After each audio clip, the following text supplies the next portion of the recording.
Live from the world headquarters of the Pro Cannabis Media Network, I'm the founder of PCMTV, Jimmy Young in Massachusetts. And I'm Eric Williamson in Arizona. Which is about as close to coast as you can get. Yes, indeed. We actually do a weekly news show called Cannabis Coast to Coast with Elena Pinto. We postponed the news show this week because we know that anything that we report on today will be dated tomorrow and certainly the next day. We're on the eve of one of the most important elections of my lifetime, and it's a long lifetime. And I'm very happy to be here with some great guests and great panelists. I think what I'd like to do, Eric, is actually introduce everybody, and then we can go ahead with our prepared graphics that kind of shows the history of the fight to end cannabis prohibition over the last 5-6 years, because there's been quite a bit of movement that gets us to this point where we actually have two presidential candidates who are both looking for reform of cannabis laws at the federal level. And that is unprecedented and historic. And that's why we're very happy to welcome in a great panel of people. And we're going to start with Hirsh Jain, who is from Los Angeles. And he is are you the CEO of Ananda? That's right. I'm the founder and CEO. Founder and CEO. See, I like the founder one. The CEO, way too much responsibility for me. Okay. I've decided I'm just going with the founder and be very happy. So we appreciate you joining us. And you are at MJ Unpacked in St. Louis over the next 48 hours, right? Correct. I'm really happy to be here in St. Louis at the historic Union Hotel. Was just at a reception there. Incredibly beautiful. So yeah, look, I love that event, and I love George Jage. You know how much I appreciate and respect him. Love George. And right below you is Mark Pederson, who is an accomplished author who has a very long, tremendous personal story. But it was Mark's article that was published in Sensi magazine this past week that I got to read, and I found it to be one of the most compelling, educational, balanced, informative articles that I've written, that I've read. I didn't write it. You wrote it, Mark. And I give you credit because you did a great job. Mark, thank you so much for joining us here on Monday night. Thank you, sir. I appreciate having me on. You bet. And Eric, you've already kind of met. So I'm going to introduce Sean Kiernan from the Weed for Warriors project out in Las Vegas, Nevada. He too has a very interesting personal story and how he got to be where he is. So Sean, we welcome you to this program, this live program. Thank you, Jimmy. All right, guys, let's just roll that first graphic, Eric, that we prepared, as we kind of look back and how did we get here? How did we move this needle so far? And what I did was I went through our past 6 years worth of news really, and found which I felt to be the most important monumental things to move forward in this whole federal reform movement that some may call the Green Rush or may not. But I believe it all started with the repeal of the Cole Memo back in January of 2018 under the former Attorney General Jeff Sessions, who was Donald Trump's Attorney General. And what that memo did was it reversed what had been in place during the Obama administration that basically said the feds should stay out of legal states' cannabis business. So needless to say, they rescinded that. And all of a sudden, everything happened in the beginning of 2018. It happened to coincide with my first podcast, In the Weeds with Jimmy Young, in April of 2018, which was the month that YouTube purged its site of all cannabis content. So it's one of the reasons why I went with a new site called the Weed Tube, and that's where the first iterations of In the Weeds with Jimmy Young were, and they stayed there for a while. And the Green Rush, not only was it a name of a show that we did live here for about 2.5, 3 years, but it also described the rush towards reform that was rolling out starting in 2019 to 2024. There were 15 states that brought in adult use legalization of cannabis to their states through their legislature. It started, I think Vermont was the first state to do it through their legislature, and others did it through ballot questions. And of course, tomorrow there's 4 other states that have ballot questions on their to decide which way they're going to go in their state. And as far as Congress goes in 2021, there was the passing of the MORE Act and the States Act and the Safe Banking Act, all in the House, by the way, because everything died in the Senate because the Senate is evenly, or at least was evenly, between these two parties. When I put in this Supreme Court insight, I do give Justice Clarence Thomas a good grade, because he did point out the fact that there is a big problem between the federal laws and the state laws, and he articulated that in a memo in June of 2021. But in my blog that you can find on procannabismedia.com or on our new app, PCMTV, you could find out that he did a great job with that memo, except for one slight little thing. He never used the word race, and I thought that was odd. Let's just leave it at that. I don't know. I don't have an opinion. I just thought it was odd that he left that word out. CAOA introduction. That, of course, is the cannabis. Let's see if I can get this right. The Cannabis Administration and Opportunity Act that Senators Chuck Schumer, Cory Booker, and Ron Wyden introduced in July of 21, and it has there was a lot of there's certainly a lot of attention on that bill when it first came out, and it has died quietly in the Senate.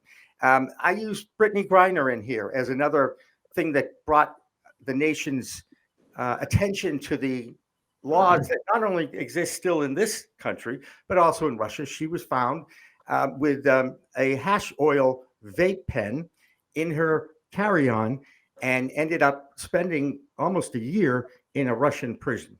So that was a very major story in the cannabis space, and is certainly bringing attention to these laws that are so different, not only from country to country, but also state to state in this republic of ours.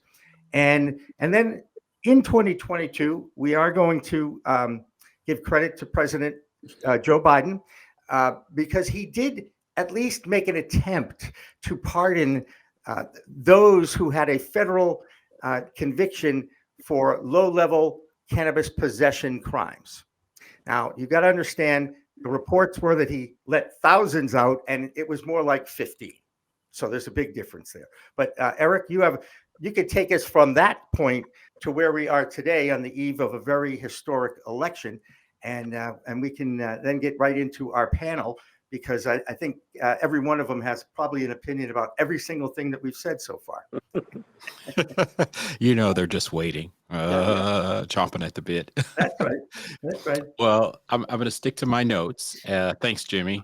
In August of 2023, the HHS decided to recommend that DEA reschedule cannabis from a Schedule 1 to a lower classification, making that significant shift. Then in December 2023, we had the presidential pardon from President Biden that let out, 15 possession-related cannabis crimes? Yep. And that was critical. And then in April 2024, the DEA went through their rescheduling and, moving from where it was to, hey, let's do something else. I think that's a big tease, but it's been now moved into 2025, like the government. Right. And then delay. Yep.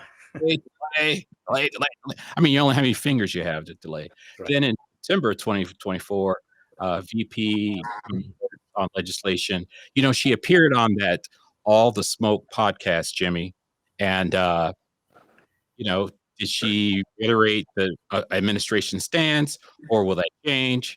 That no one, quote unquote, no one will go to jail for smoking weed. Or should go to jail for smoking weed. It's really, and no one should go. You're right. Right. And, that's right. That's operative word there. And it was that podcast was hosted by two former Golden State Warrior players. And I'm pretty sure that Kamala was a fan of those Golden State Warriors back when they were champions. Not that they're not any good now, but let's just say they were champions back then. They're terrible right now. I don't say that. I'm not saying it. Steph Curry, by the way, is one of the greatest shooters, if not the greatest shooter of all time. And look at that. It only took me 10 minutes to make a sports reference. All right. So, let's talk about, go ahead. Because this to me is one of the most interesting developments over the last few months is that October 24th. Go ahead, Eric. Yeah, that October 24th, our good friend, former President Donald Trump said, you know what? I think I'm going to be a yes in Florida for Yes on 3. That campaign was to secure adult use and cannabis legalization in Florida, reflecting that broader trend of states moving forward toward the progressive cannabis laws. So let's talk about that briefly.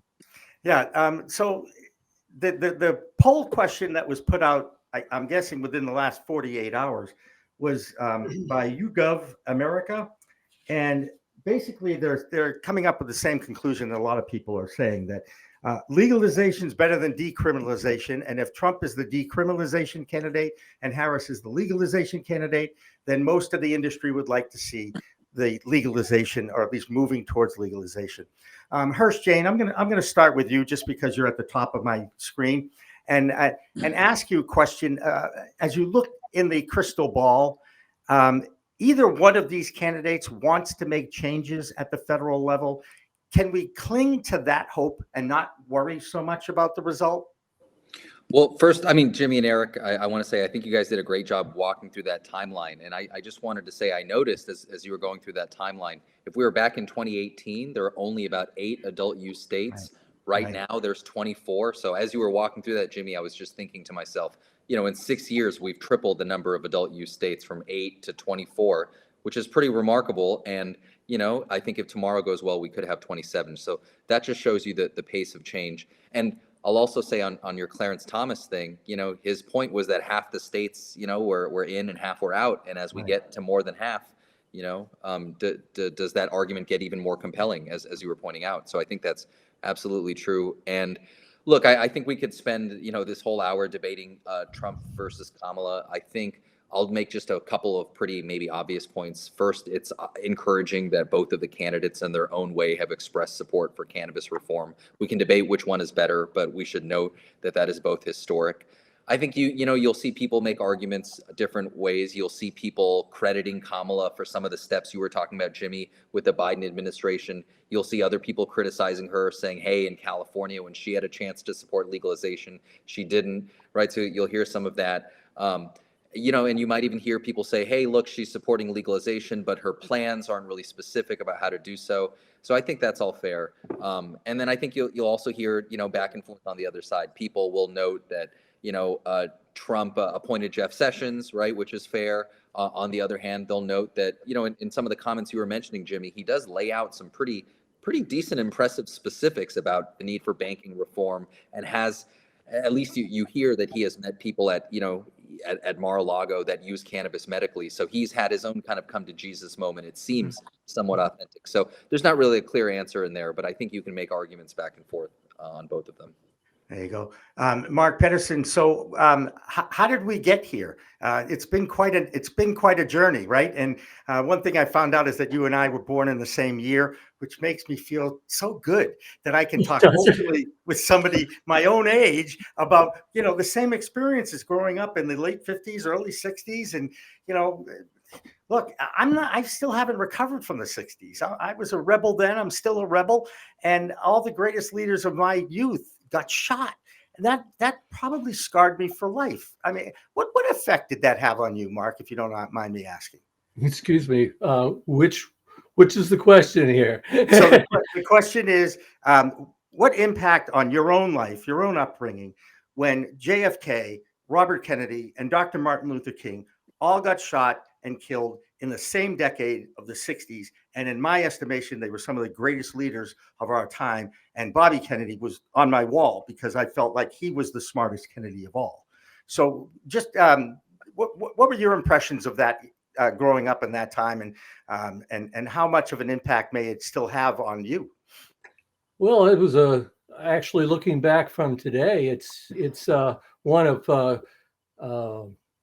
kind of questioning, really, because so much of the things that I'd learned and I believed back in the 60s and then into the 70s really is proven untrue in so many different ways. There's a lot of hero worship all along, but there was also a lot of graft as well.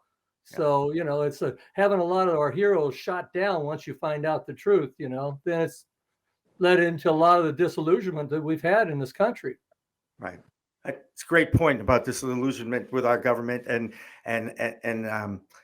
I hear more and more of it as we get deeper and deeper. Although I'm gonna spin it immediately into a positive. The best thing about the election tomorrow is no more political ads, guys. Okay. I mean, I got to tell you, I am overwhelmed. I don't want to see another one, and I don't want to hear another one. Sean Kiernan from the project, the Weed for Warriors project. Tell us a little bit about your organization, Sean, and then we'll get into some more questions. Go ahead. Right. No, it's a Weed for Warriors project. It's just a group of disabled vets who got together. We officially launched in 2014. My partners, Kevin Richardson and Mark Hurlow, we've been together since. It effectively started as a way under Prop 215, which was the proposition that passed in '96. Dennis Perone helped push with a lot of other wonderful people that legalized medical cannabis in the state. Excuse me. Apologies. What's the question again you were asking? Tell us about your project. Tell us about your project. Sorry, I skipped. Something fell from me. And effectively, it came together because patients and growers were elevated. And they were elevated where one needed the other. To grow, you needed patients, and for patients, you needed a grower. So they would come to we got together once a month, every chapter in the state. We blew up from one chapter to like 28 at our top in California, and we went national. And it basically was born out of the need to bring growers and patients together, because that's what you needed to be legal in the state of California. And so it's a way that we donated cannabis to us, and therefore got our recommendations to grow. Veterans, guys, I'd like to ask each one of you how this country has treated our veterans in regards to access to medical cannabis. It's one of those injustices that riles me and keeps me going every single week. Hirsh, what can we do? Are we moving in the right direction? Have we at least made people aware of the fact that veterans can't go to the VA and even talk about medical marijuana? Well, I mean, I think that has not changed, right? I mean, veterans still can't talk to the VA is where veterans get their health care, and they're still unable to do so. I mean, obviously, Sean can speak about this much more fluently than I can, but objectively, we have not made progress, right? And even in states that have legal cannabis, often cannabis is prohibitively expensive. There are some programs and organizations such as Sean's that try to make cannabis, affordable for veterans, but in most instances, it's not. So obviously, it's good that the broader society is recognizing the medical utility of cannabis, but I don't think anyone can make the case that we're serving veterans well when it comes to cannabis access. That's right. Mark, I know you might have some opinions on this as well. And I look at that. Thank you for your service. At least we're getting that out there, Sean, for your guys. But Mark, tell us a little bit, if you don't mind, about your own personal story and how we got to where we are and why you're such an advocate for change. Well, in particularly about veterans. I've been surrounded by veterans my whole life, ever since being a child, and I had two brothers who were veterans as well. But it's been a thing. Then all through college, my best friends were all people who were there on the GI from Vietnam and such. So it's just and since then, and of course, since during this cannabis thing.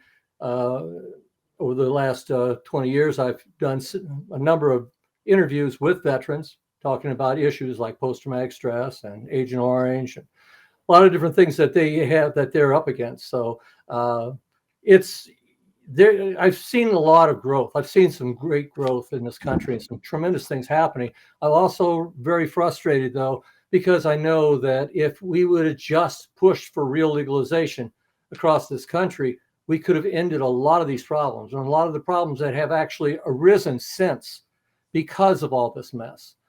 So many millions of dollars have been spent just pushing recreational programs when we have people who are suffering, people who really need access, and we have an industry that could dwarf what we're looking at today in tremendous ways and access so many others. So, there's going to be some changes tomorrow, no matter what, when it comes to the makeup of the House and the Senate. I believe there are 468 seats available in the Congress, 33 in the Senate, 435 in the House. And of course, 4 states have ballot questions. Eric, I'm going to toss it to you to allow you to have an opportunity to ask some questions and get involved with this conversation too, because I know as an MJ award-winning podcast host, you can handle that. Thanks, Jimmy.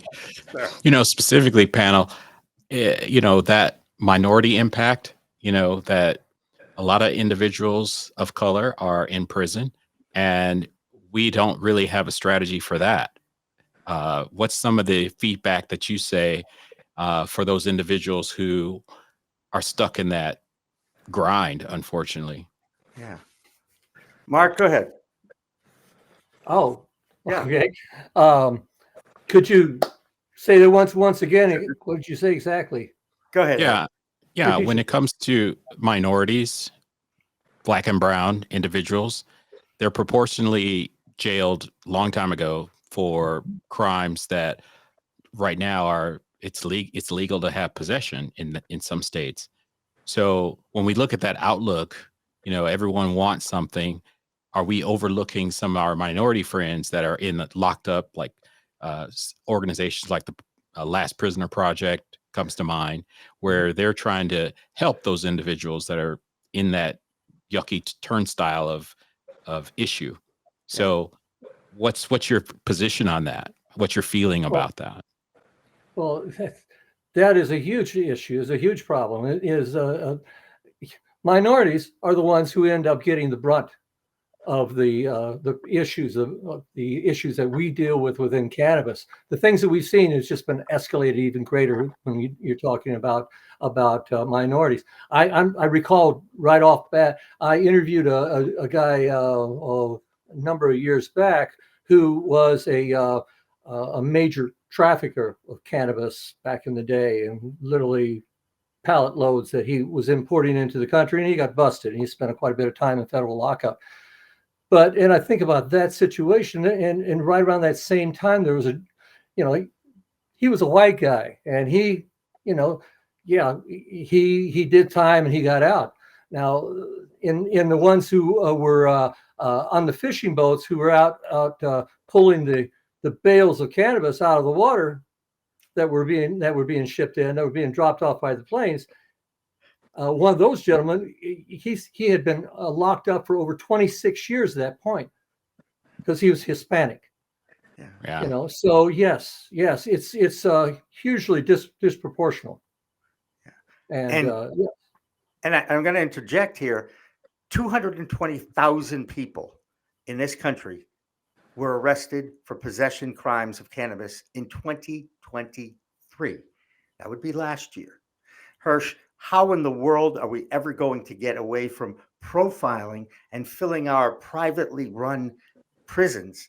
And needless to say, it's created an incredible disrespect for law enforcement in this country. So Hirsh, you go first, and then I'll go to Sean. Go ahead. So what I'll say is, first, obviously, we can't deny the history that cannabis criminalization has basically been a war on people, right? War on communities of color for the past half century. That's well documented through books like, The New Jim Crow by Michelle Alexander. So that's a historical fact. I think the way that we get away from it is twofold. One, we stop arresting people for cannabis, right? Even, we were just talking about in Florida, that has a medical program. I think 16,000 people were arrested last year, right, for cannabis. And of course, that's at the discretion of local law enforcement. So if you're in the wrong county in Florida, right, and you're a person of color, you're much more likely to be arrested. So that's one piece of it. We stop arresting people for cannabis. And the second piece of it is, all nonviolent cannabis prisoners should be released from prison. And I know people call on the president to do that.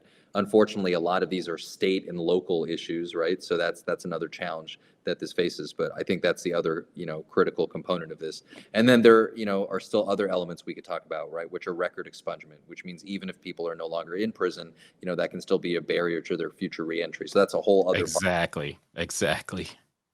And that's one of those things that I did leave out of the highlights, if you will, to get us here. But some of the states, Massachusetts is one, Maryland is another one, actually did expunge and pardon past cannabis convictions in the last year or so, and that is a good step. And I guess the topic is what is going to drive legalization?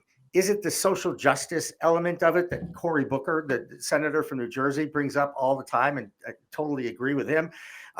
Or is money going to dictate what ultimately happens? And I'm going to start with Sean on that one. You made a comment. You said money speaks. Isn't that what you said? Money does speak. Fortunately, unfortunately, how you look at it. I mean, listen, I think the social justice aspect of this, the disproportionate impact on communities of color, we see attempts to remedy it via social equity in states, California and many other states. Florida, question 3 doesn't have a social equity component, which some people are upset about, and pro-cannabis people are detracting and voting on because of that.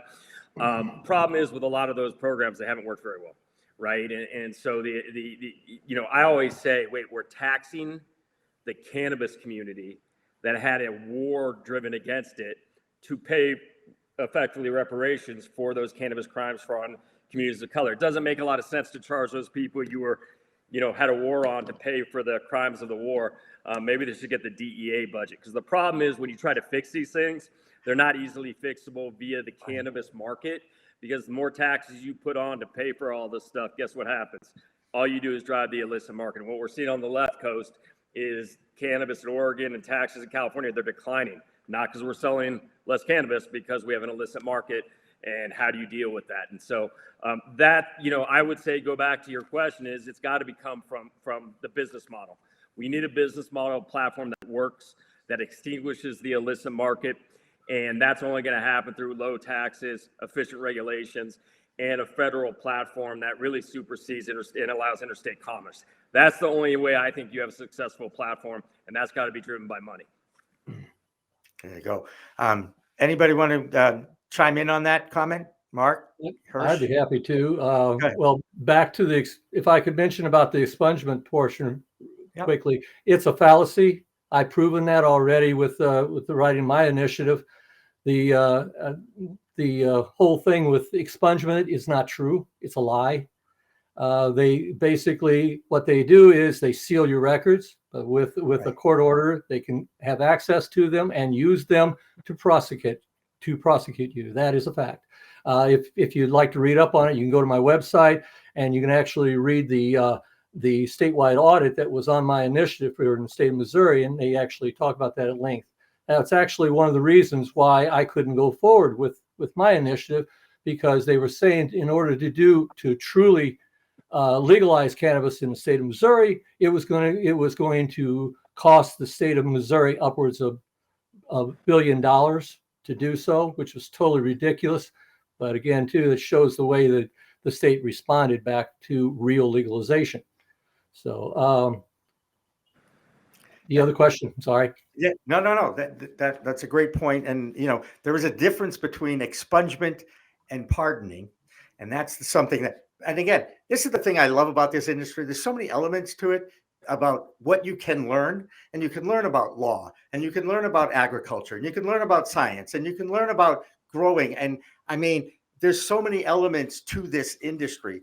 But I know that we're up against the half-hour clock, Eric, so I want to keep an eye on that and take a break here if possible, and then come back. And I want to ask all three of you, are we in the middle of a civil war between the hemp industry and the cannabis Delta 9 industry? And was it caused by the Farm Bill of 2018, which basically legalized the cannabis sativa plant, but put a 0.3% limit on THC in dry weight until Human Elements figured out a way to, well, you could still get high from that stuff. You just have to light it up. They didn't understand that when they passed that bill. I'm just like, how in the world did they miss this? All right, Eric, can we take a break here and then come back? Yeah, it'll be a quick break. Okay. Throwing money at marketing and sales tools that don't deliver? Introducing a Lead, your all-in-one business superhero at a fraction of the cost.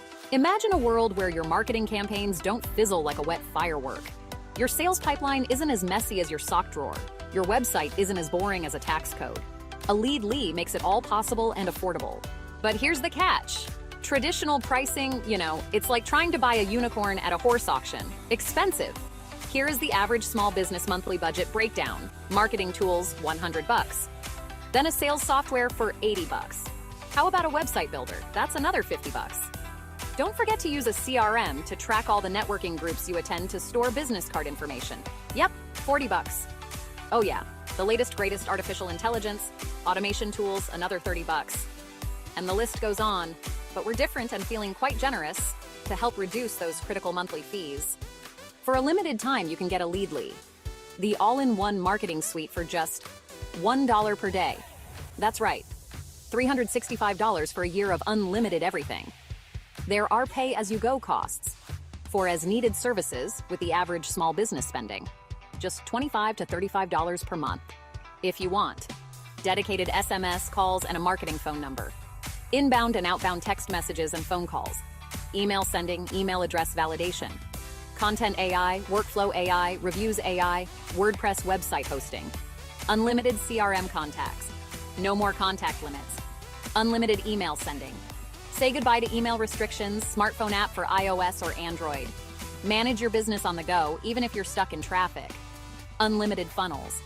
Create as many sales funnels as your heart desires. Unlimited landing pages. Capture leads like a pro.